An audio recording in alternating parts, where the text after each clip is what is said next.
Well, I see it's 12 o'clock, and I know we have a lot to cover, so I know we'll have other people joining us, but really excited to have everyone here. I know you all participated in the psychological first aid training and sessions last summer, last May and June, and really excited to have you back, and very excited to kind of hear how that's worked and the ways you've used it, and also have our team be able to answer questions today. So I'm going to kick off by asking the first member of the team that will be presenting today, Melissa Maris, to kind of begin the slides and begin today's presentation. We're really happy to have you all here. Fantastic. Good afternoon, everybody. My name is Melissa Maris, and I'm a clinical community psychologist based in Columbia, Missouri. And I'm joined today by my colleagues, Dr. Williams and Dr. Hambrick, and they are waving and smiling right now. And we are excited to be here today to talk to you and revisit about PFA. And if we want to go to the next slide, Christy. Just a couple quick housekeeping issues, disclosures, we have none. And so that is pretty quick. Next slide, Christy, please. Also thanking Christy for being our slide advancer today. In terms of mitigating potential bias, we always are looking to the evidence base in terms of recommendations. And so we are using science to base what we are going to be sharing today. And next slide, Christy. After the session, we will be sending out the slides in the chat log to email, and we will be sending out a very quick post survey to assess the quality of our session today. So we'd appreciate you all filling that out. On the next slide, in terms of our agenda for today, we're going to do just a little bit of review of kind of some key topics. And then we are going to launch into sharing some scenarios. As Robert shared, we're very excited to hear from you all, to hear what you've tried, what's worked, what hasn't worked, what you're struggling with, and then hope to spend a good chunk of time at the end on Q&A. So please feel free at any point to pop your questions into the chat, and we'll try to catch up with those, but then definitely hope that folks will have some feedback to share at the end in terms of what's working and what's not working so well. So in terms of getting started today, just wanted to kind of quickly review sort of one of the more fundamental kind of aspects when we think about trauma, is the definition of trauma. And so I think over the last 2 years or so, I know that you all have had lots of conversations about trauma. We've had lots of conversations about trauma together as part of PFA. But just a reminder of these 3 E's, this idea individual trauma results from an event or set of experiences that is experienced as harmful or life-threatening, and that leaves lasting adverse effects for an individual in kind of this range of sorts of areas of functioning. And so I don't know about you all, and I'm curious to hear feedback, but especially recently, so the last 3 to 6 months, I've heard a lot of conversations with folks just kind of questioning what counts as trauma. Is this really trauma? Is it traumatic enough to be called trauma? And so this question around trauma and what it is and what it's not. And so just wanted to highlight on the next slide, an article that came out from NPR just a couple weeks ago from a principal in Chicago. And he framed kind of his experience through the pandemic and this school year like this, and it really struck me and has really resonated with me. This idea that kids and also people have experienced loss, and kids have lost experiences. And so when someone says, is this trauma or not? I think about this, and I think about, it's one thing to experience something really hard, and then for an individual to have that experience of that event that then has those effects. And so looking for those effects, but also this idea that as the grownups, I think some of what we're struggling with in trying to understand young people and probably other people, all people right now, is this other component that kids have lost experiences. And so the things that kids typically would have experienced is different, right? They've also gained experiences, but that making sure that we're kind of considering this frame and revisiting kind of this question of, is it trauma or not? I think my general kind of response, in addition to having more conversation and saying, what do you think, is kind of this general, does it matter? Or how does it matter? And that really leads me to revisit on the next slide, this idea of a continuum of challenges and a continuum of options to respond. And so is it trauma or not, for me, is helpful to answer in as much as it helps me know how I can respond, but then also thinking about prevention, mental health promotion, and then these different levels of intervention, depending on what we're seeing in terms of the effects, right? So looking for those behaviors. At the end of the day, take the trauma word out of it. When we are seeing big behaviors, those big behaviors come from somewhere, and they're linked to big feelings or big thoughts, right? And so whether it's based in a traumatic event or not, we still need to help young people, all people, manage those big feelings.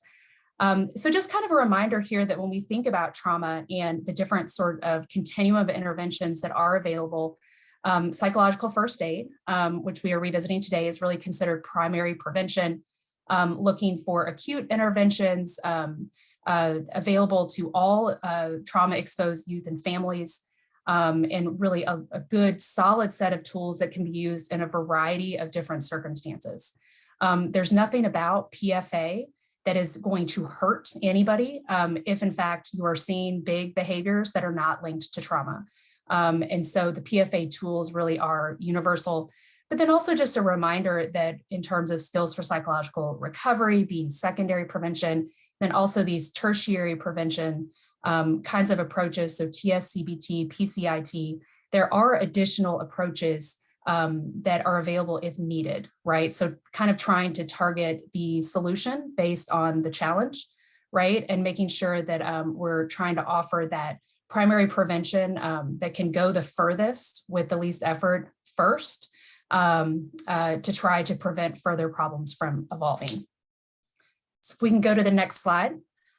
So PFA, you all know this, but just as a reminder, PFA is an evidence-informed intervention, really focuses on identifying needs and providing those immediate practical, social, and emotional supports, and can really be limited to 1 to 3 contacts.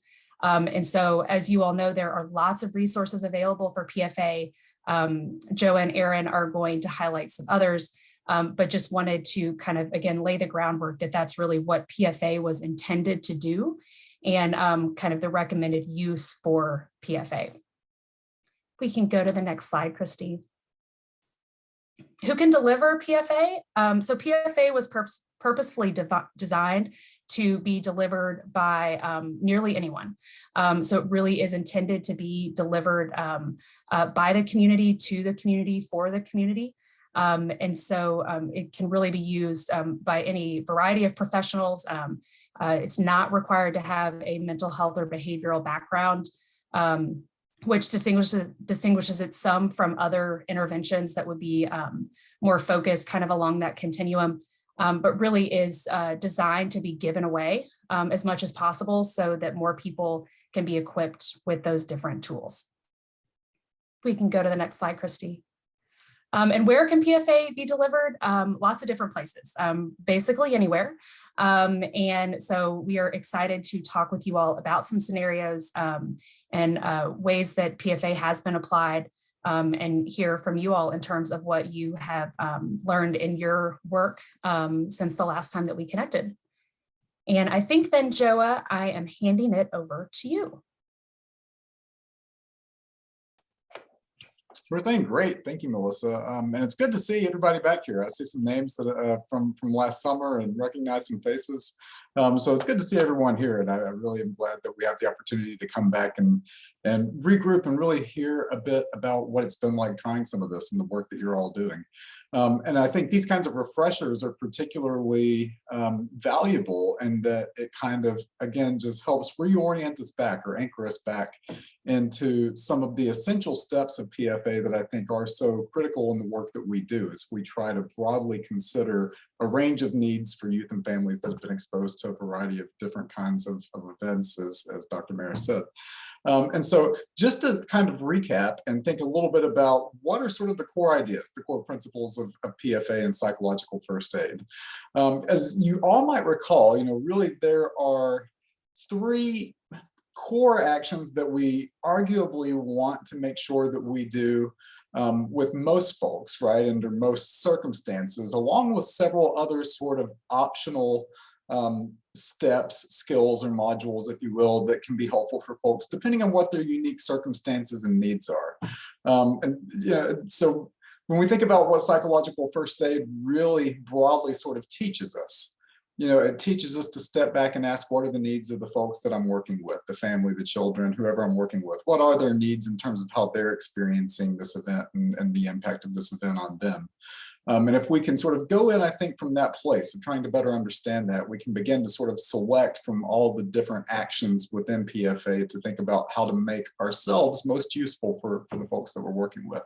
So really, it all starts with contact and engagement, right? We want to make sure that we approach folks and engage folks in a way that creates conditions where folks feel comfortable telling us what they need. We wanted to make sure that we provide some emotional stabilization for folks. If folks are feeling sort of overwhelmed and otherwise unable to interact with us, with family, with other folks that may be there to provide assistance, right? So stabilization is going to be really important. And then once we have established some contact and engagement, made sure that folks are stable, gather information, try to ask about a variety of different things that we might want to know from folks. And just to kind of recap, I'm curious because as many of you have been out there doing some of this, and I'm actually going to share some statistics with you in just a few minutes to show you how much all of you have been using some of this. And it's really impressive, I think, to see how people have been drawing on some of these different skills since our ECHO last summer. If we kind of use this opportunity to review, what kinds of things do we often want to gather information about? So if I just take 1 second to kind of briefly put it out and hear from all of you, this is kind of just an opportunity to recap. What kind of things do we want to try to gather information about from the folks we're working with in a post-disaster or post-trauma context?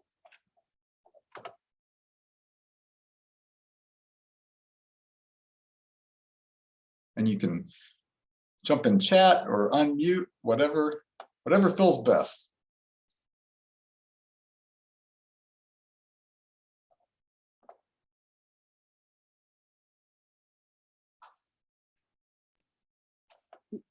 You said what important information should we try to gather? Yeah, what kind of important things do we want to know?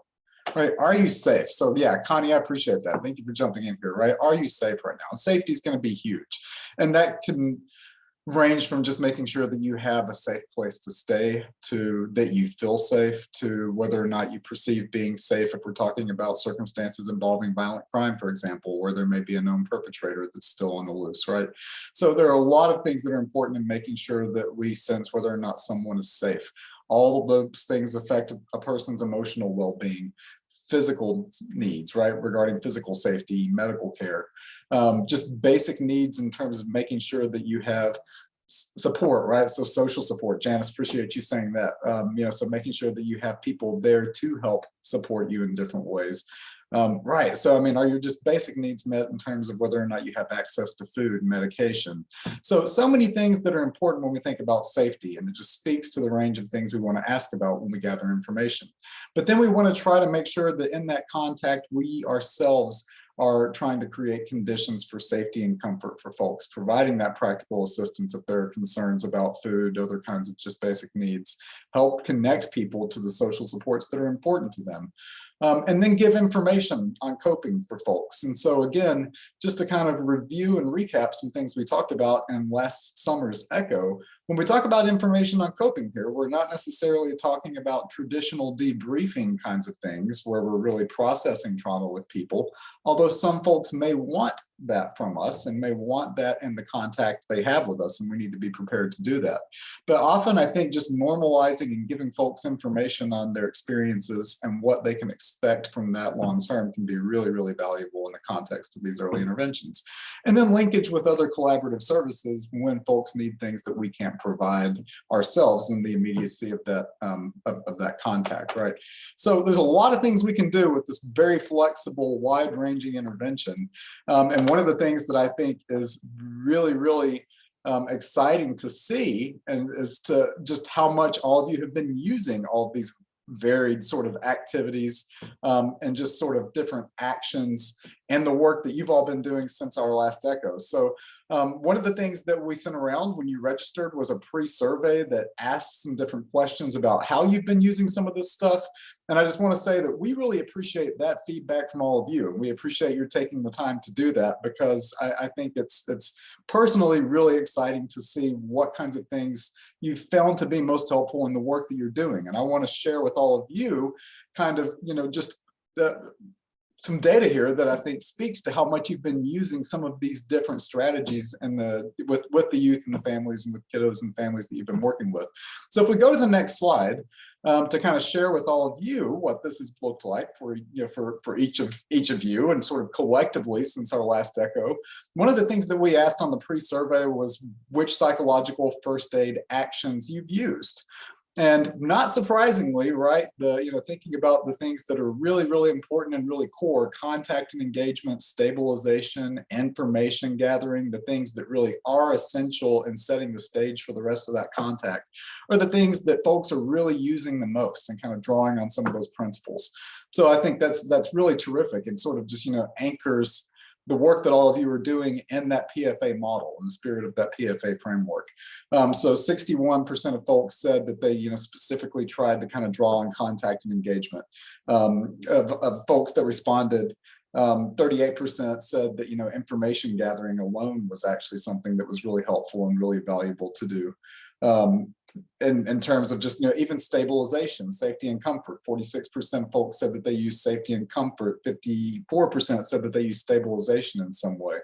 And so, yeah, and I see some folks saying that you haven't been able to use the curriculum yet, but are considering offering some future trainings. And so even just, additional training opportunities and getting that out there is huge. And I think, just speaks to all the great work that all of you have been doing, both in an applied sense with folks and in sharing this information with others. And so it's really exciting for us, and we appreciate your letting us know about that. But thinking about that, you can see another commonly used skill here was just giving folks information on coping. So in about 40% of the time that folks were using this, you said that you ended up using information on coping to sort of just help give folks that normalizing information and psychoeducation. And that is really something that I think is incredibly valuable for many folks and for many families. So it's exciting to see how much you're using this. Dr. Maris was mentioning earlier just the flexibility of the intervention as it relates as well to just the range of different experiences that this can be appropriate for. And that's also reflected in the kinds of situations where you all reported using this. So if we go again to the next slide here, one of the things that we saw was that in a lot of cases, many of you reported having used PFA when working with folks in situations that involved traumatic losses, right? So these are situations where you're working with youth and families where a loved one might die suddenly, unexpectedly, and often under violent conditions. So that's a common area where this was used. And I will say this is an area where I think we're seeing PFA be used more often now. And so what's happening in the work that you're doing is reflective more broadly, I think, of just applications we're seeing of early interventions more broadly. In terms of interpersonal and community violence, a lot of you reported using PFA when working with youth and families who had experienced interpersonal and community violence. So again, I think the first randomized clinical trial of this model that was just published in 2020 actually was evaluated with interpersonal violence victims. So, we're seeing that there's a lot of application for that when working with youth and families in the context of those kinds of situations. But again, as we go through the pandemic and continue to experience challenges and stressors related to the COVID-19 pandemic, many of you, I think the most commonly reported situation in which you use these kinds of skills or used the PFA model was in working with youth and families who had experienced COVID-19 related stressors. And certainly as that continues on, there's going to be more need for that going forward. So you can see just the different situations where folks are using PFA, and I think it just speaks to the flexibility of this model.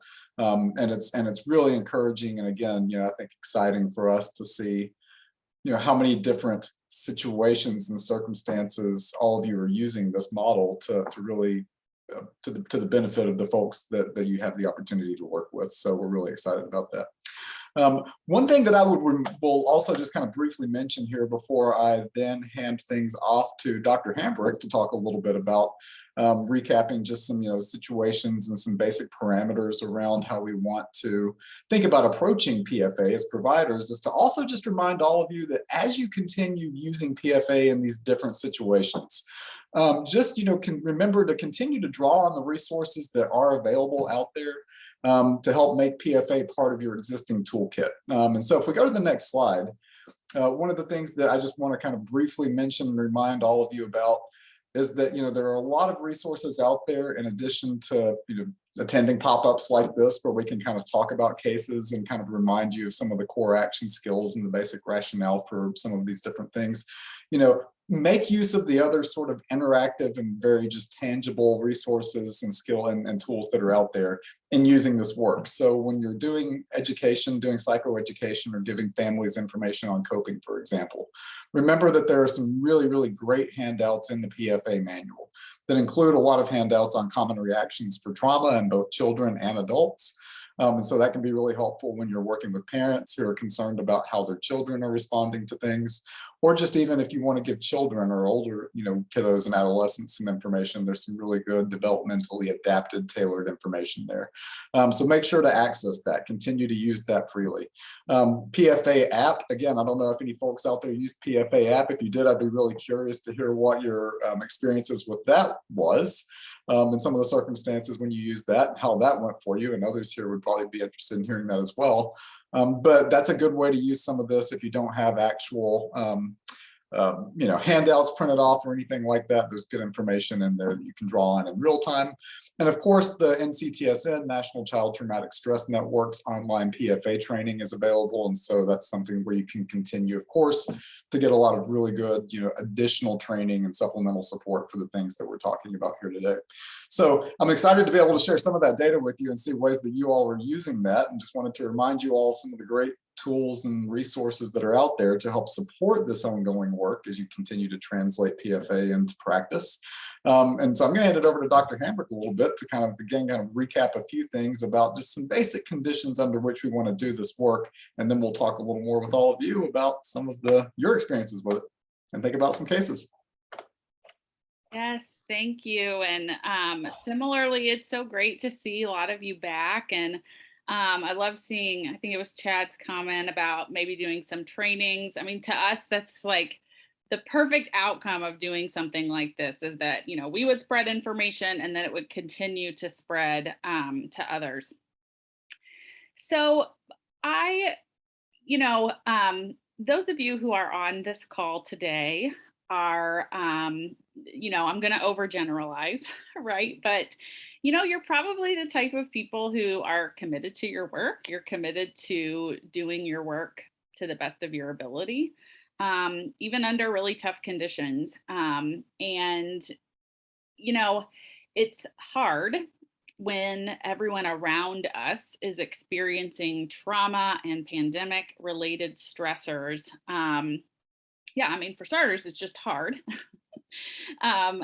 Secondly, those are the types of conditions that can lead to things like provider burnout, compassion fatigue. Just last week when we were planning this pop-up, I, had somebody in the medical field send me a message who I just perceive as so good at their job and so together and all that kind of stuff. And they were like, I don't have it right now. I'm completely fatigued. And yet I'm still, needing to see patients every day, right? But they needed to be able to recognize that and reach out about that. And so again, when we are providing PFA, we are typically responding when people's stress reactions might be at their height. Not always. Sometimes, there's kind of this period before things really set in. But a lot of times we're responding not only to people who have just been through a lot and might be presenting in fairly unique ways, but we're also responding in conditions that are kind of unpredictable. Maybe we were also affected by the trauma or the disaster that occurred.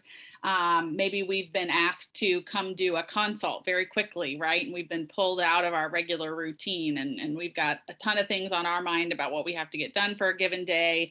And now we're also, being faced with a crisis or trauma situation on top of that.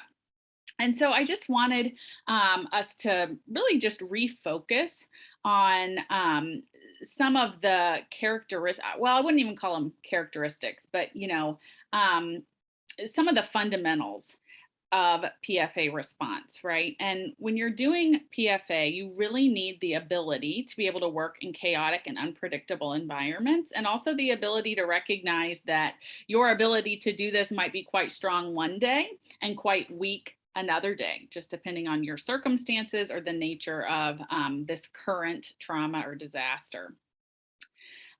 You really need to be someone who's willing to provide services tailored to a person's context and culture. This is not work that we can go into bringing a lot of our assumptions about what helps people through traumas. We really need to be willing to take our cues from other people about what might be most helpful to them in the moment, and then working to ensure they have access to those things. We need to be able to tolerate intense distress reactions without kind of mirroring them right back to the individual, or, getting to that place where we're kind of saying words that might, ramp up the situation, like, oh, you must be devastated, or you must be traumatized, those types of things, but kind of the ability to experience what people are saying and doing without getting kind of revved up yourself. And to accept tasks that aren't initially viewed as mental health. Sometimes what you do as a PFA provider, you later think about it and you think, did I really do something? It feels like actually I just waited out a strong emotion with somebody, right? And you walk away thinking, did I even provide PFA at all? But in reality, you probably did, if you were being very attuned to the present moment and the signals that a person was giving you about what they need. But we also, in order to provide PFA, really need the capacity for self-care. And I hesitate to say that word because I think, self-care means something different to everybody.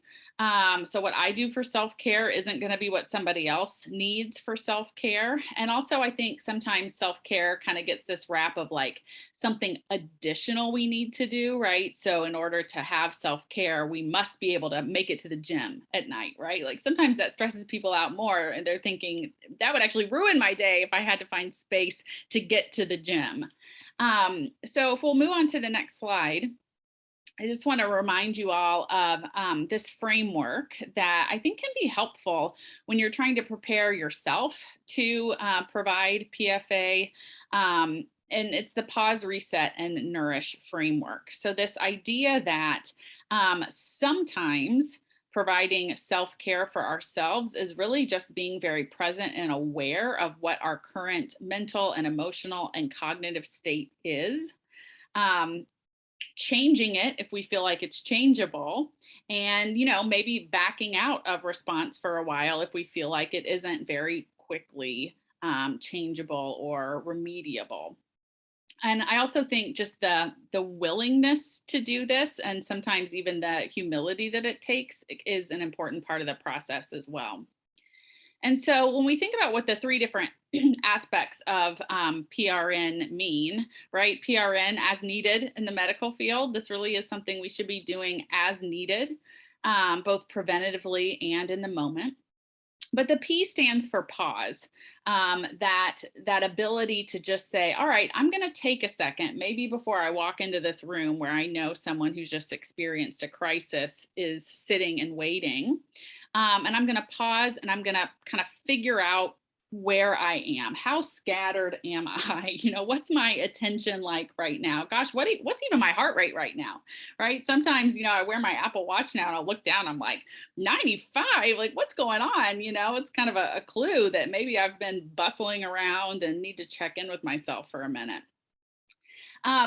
Lots of different ways that we can pause. One mechanism that is recommended is square breathing. And it's one that I really like because you can probably find a square anywhere that you are.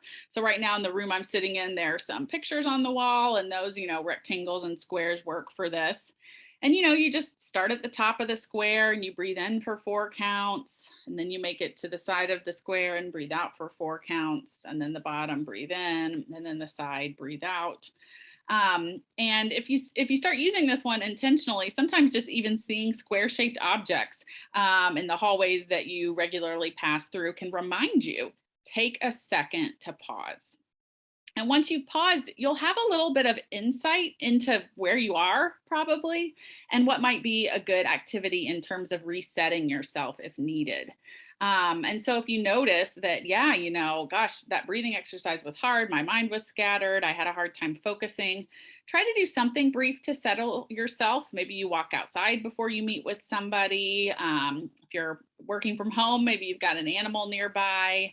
I really like even doing just a minute-long thought river where I imagine my thoughts as if they're floating on logs down a river. I try not to judge them, right? Using that good mindfulness frame, but just kind of notice, wow, okay, do I have a lot of thoughts floating by? Are they varied in nature? That sort of thing.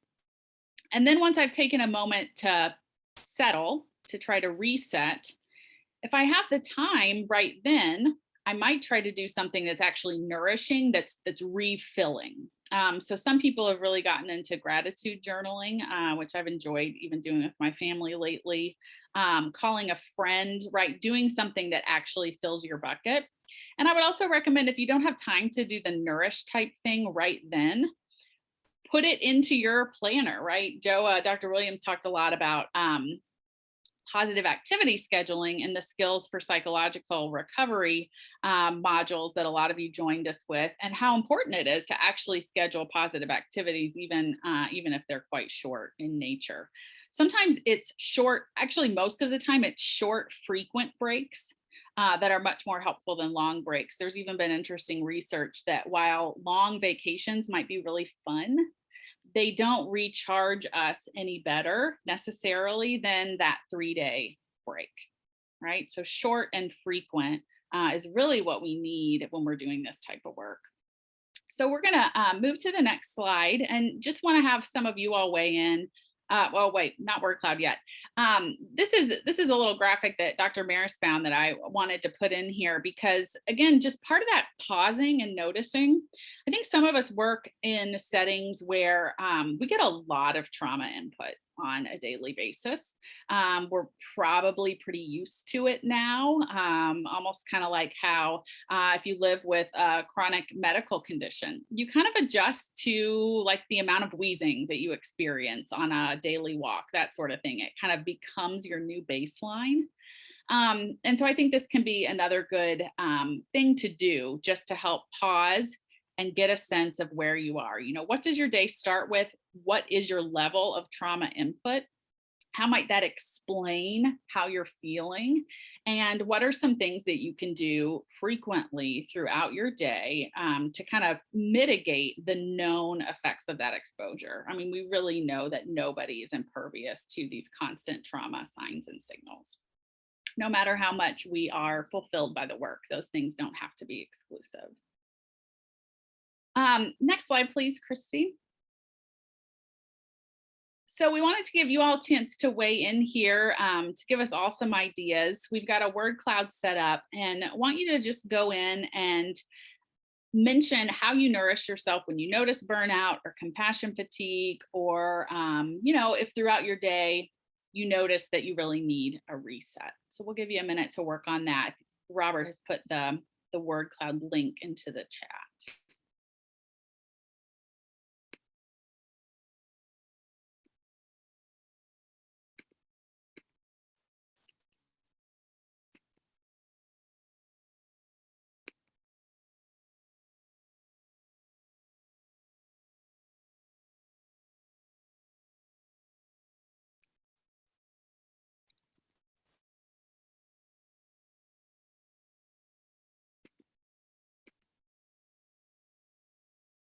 See some stuff starting to appear, so it looks like it's working.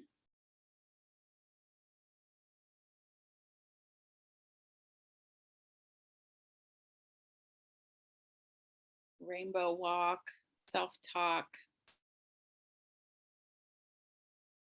See some in the chat too, spending time outdoors, spending time with family members.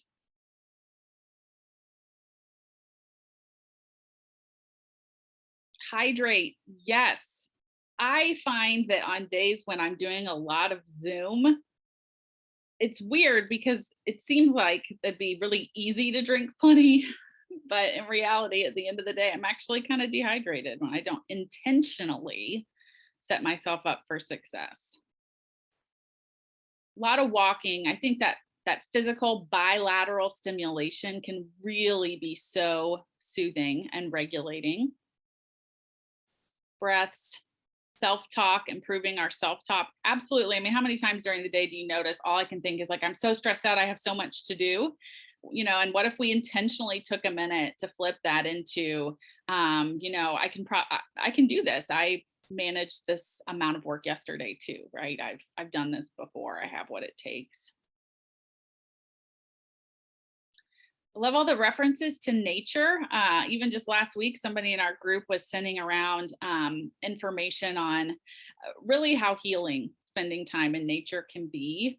The types of sounds that we hear in nature are naturally soothing to our sensory system. And if you remember when we talked about safety and comfort, you know, all the information that we receive from the outside world first passes through our sensory systems. And so sensory information can be very dysregulating, but we can also use our sensory systems or, you know, play off of that in very regulating ways by doing things like spending time in nature, journaling, gardening. Absolutely. Thanks everybody for sharing. Make organizational lists. I mean, absolutely. Like I can't organize all the chaos in my life, but you know what? I can organize my to-do list. I can organize my next steps like that. All right.